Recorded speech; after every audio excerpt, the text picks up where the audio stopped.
की हिरवी? वटपौर्णिमेच्या दिवशी कोणत्या रंगाची साडी नेसाल?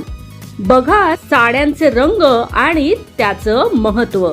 या दिवशी विवाहित महिला 16 शृंगार करून वटवृक्षाची पूजा करतात. वटपौर्णिमेच्या दिवशी महिलांनी कोणत्या रंगाच्या साड्या परिधान कराव्यात याबद्दलचा हा व्हिडिओ. नमस्कार, मनभर पैठणीमध्ये तुमचं खूप खूप स्वागत आहे. वटपौर्णिमेच्या दिवशी महिलांनी घालण्याचे शुभ रंग आणि त्याचं महत्व. हिरवा रंग. हिरवा रंग हा निसर्ग, वाढ आणि समृद्धीचे प्रतीक आहे. हा रंग आपल्याला सकारात्मक ऊर्जा देतो. तसेच या रंगामुळे घरात सुखशांती वाढते.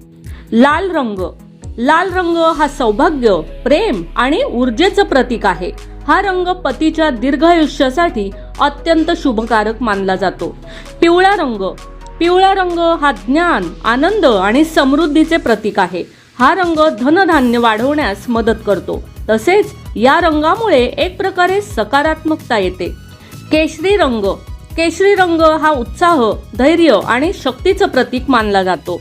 हा रंग नकारात्मक ऊर्जा दूर करून आत्मविश्वास वाढवतो. गुलाबी रंग. गुलाबी रंग हा प्रेम, सौम्यता आणि आनंदाचं प्रतीक आहे. हा रंग वैवाहिक जीवनात गोडवा आणि समज वाढवतो. तर मग मंडळी, आजचा हा व्हिडिओ तुम्हाला कसा वाटला ते कॉमेंट्स करून नक्की सांगा. वटपौर्णिमेची ही माहिती तुम्हाला आवडली असेल तर नक्कीच व्हिडिओ जास्तीत जास्त शेअर करा आणि आपल्या मनभर पैठणी या YouTube चॅनेलला सबस्क्राईब करायला अजिबात विसरू नका. धन्यवाद.